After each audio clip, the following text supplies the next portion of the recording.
you've dragged me out on a cold winter's morning. But really, I'd be out with my plants any day of the week, no matter what the weather. Today we're going to be taking you on a plant tour of our dracenas. And here I'm pointing at a Sansevieria and you're saying, Dracena? Actually, it's been reclassified as Dracaena, but we'll get more into that later. And with that, a big warm welcome from the Nature Company. And now you may be asking me, why am I showing you a Sansevieria in a Dracaena video? Well, the Sansevierias have now been reclassified as Dracenas. We can actually have a closer look at their flowers and we can actually see, oh, okay, well maybe they are. The leaf form and the plant form seems quite different, but the taxonomists seem to assure us that they are Dracenas. So we'll just go with it. All your favorite Sansevierias, although I still use the term Sansevieria, are now classified as Dracaena. So this is the Sansevieria trifasciata, now known as Dracaena trifasciata. This is the plain green form. There's also the form with the yellow edge, known as Trifasciata variation Laurentia. All your favorite Sansevierias are considered to be Dracenas now. But don't worry, most people will still accept you calling them Sansevierias, and those who don't are just name snobs. This is Dracaena aubriana. Yeah, if we have a look at the flowers, you'll notice more closely what I was saying about the Sansevierias earlier and how their flowers are very similar to this. Now, this aubriana is one of the Dracenas that really does very well in low light conditions. So you don't have to worry as much as with some of the others who prefer higher light. This will do really well in those low light conditions. And it doesn't grow too big or too tall, with these amazing specimens with lovely spear-shaped leaves. These parallel indentations along the leaves, I think, are just so attractive. This makes it a really special plant for indoors. Yeah, this is Dracaena circulosa, and it has these amazing spots on the leaves that just bring a little bit of color and brightness. This is also good for narrow spaces where you need some height. These can actually get incredibly tall. You'd probably need to stake them up to keep them upright, as they can get a bit top heavy and start bending over left and right. Such a nice plant to fill up a vertical space. They also accept fairly dark conditions, although they do accept the bright lights very well as well. So also a beautiful indoor plant that will grow just about anywhere in your home. Also, with most of these Dracenas, they super drought hardy, so if you forget to water them even for a month or so, you're still safe. Dracaena fragrans compacta. This is also one of the most amazing house plants. It's a slow grower, so it's never going to really outgrow the area that you put it into. It's pretty vertical, so it's not going to take up too much lateral space in your home. As a small plant, you can keep it on top of just about any counter or next to a television set without worrying it's growing across over your view. Also, it's one of the best ones for cleansing the air in your house and purifying it, as there's a lot of leaf volume.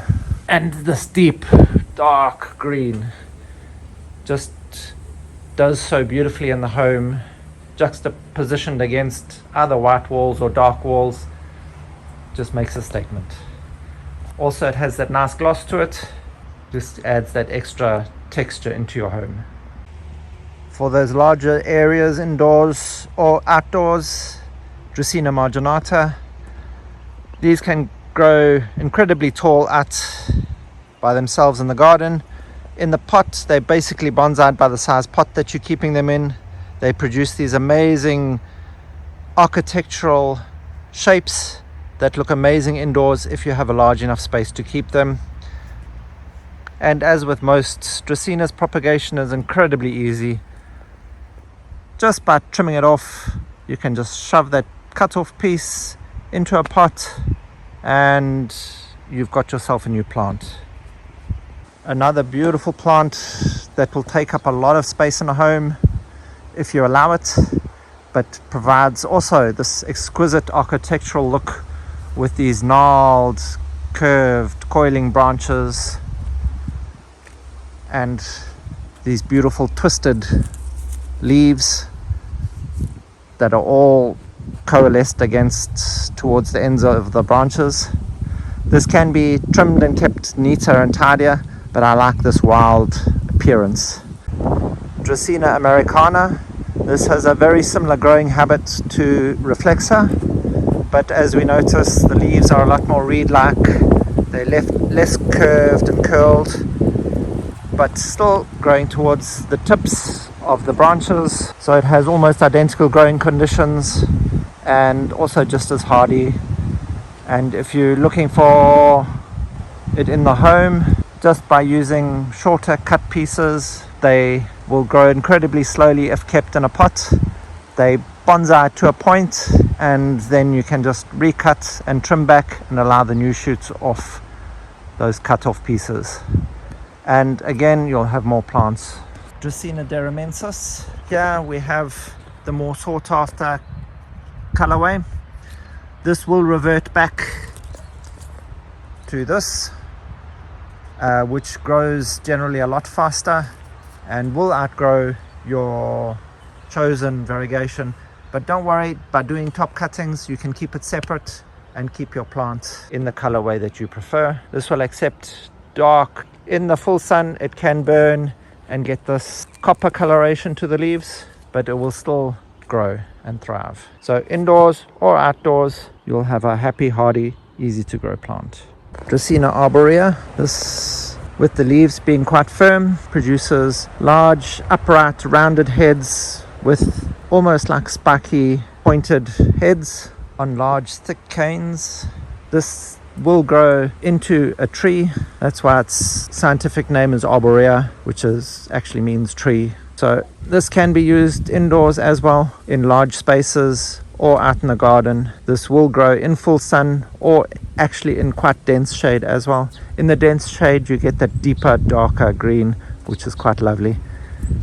And these leaf markings are quite stunning as well. Dracaena alteriformis. This is a Dracaena indigenous to South Africa, probably best out in the garden in a shady spot. In a pot it does tend to bonsai in strange ways, and the leaves tend to not particularly look terribly well, and you don't get the same sort of leaf volume or size that you would like. So not necessarily a good indoor plant for the long term, but a beautiful plant for the garden nonetheless. Dracaena fragrans Warrenkia. Yeah, this is one of the more sought after colorways, but it does tend to revert back to this, which is still quite stunning in itself. Here we need to do top cuttings to separate the colorway that we prefer and keep that separate, and the rest we can just enjoy as a separate plant. So Dracaena fragrans Warrenkia, good anywhere in the home or the garden. Sansevieria harnii. Who's not going to be entranced by these cute little rosettes? Make excellent little indoor house plants for any little nook or cranny, and they make wonderful ground covers for outdoors too. Sansevieria pearsonii. This beautiful plant we can identify by the bluish green in the leaf. Also, they turn this quite beautiful orange color in the dry winter months, and they're noticeably different from the cylindricata by the fact they don't have the horizontal markings, and they don't get nearly as tall. Sansevieria cylindricata.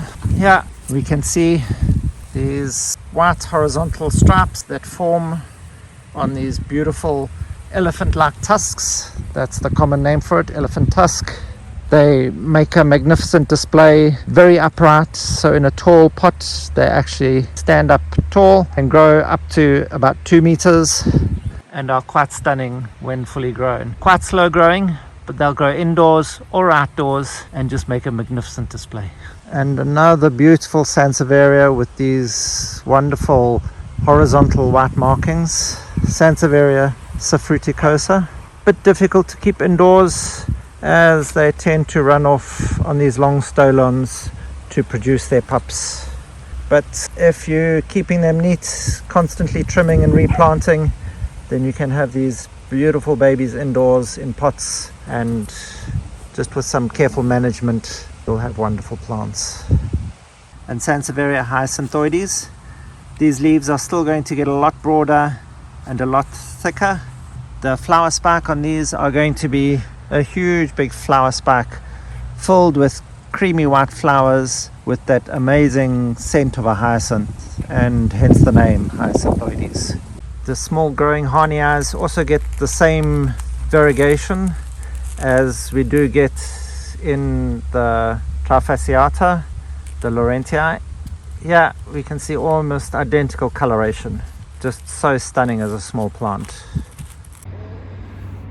And dracenas are very adaptable plants. They easily adapt to the lighting conditions that are available. Often they'll prefer to get the brightest light you can give them, and a lot of them do accept the very low light conditions to almost zero light conditions that are found in some bathrooms and living room areas. But they do thrive the closer to the light that you take them. And the temperatures, they tend to be able to adapt quite easily to a large variety of different temperatures, up to very warm to actually very cold. They're not terribly fussy as they get used to them. Also, with watering, they're one of the most forgiving plants.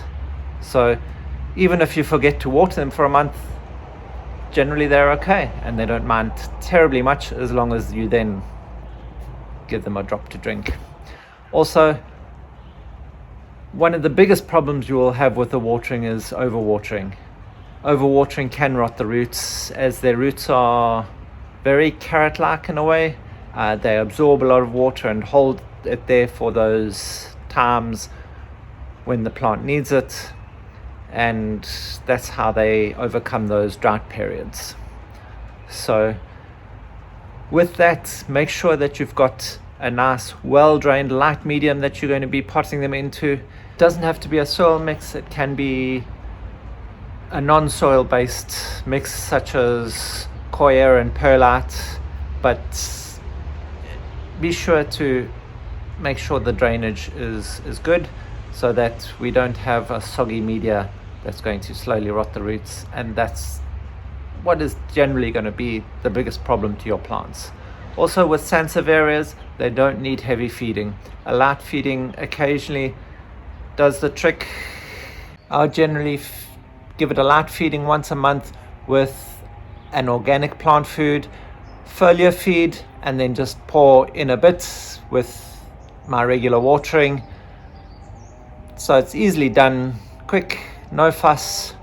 And also, again, if you forget to do it for a few months, your plant's not going to complain too much. Just your plant will thrive much more if you give it that regular soft feeding. These are wonderful plants that you can bring indoors, and they will grow exceptionally well even if you don't have much time to care for them. Easy and rewarding, bringing that outdoors, indoors, helping cleanse your air and purifying it so that you can breathe better. Thank you for watching, and I'm not trying to suggest that I'm the guardian angel of your houseplants, but let us help your plants grow as you help us grow. Thanks for watching, and please again subscribe down below, hit that notification bell, bing bong, and share this content with everyone. Thanks for watching.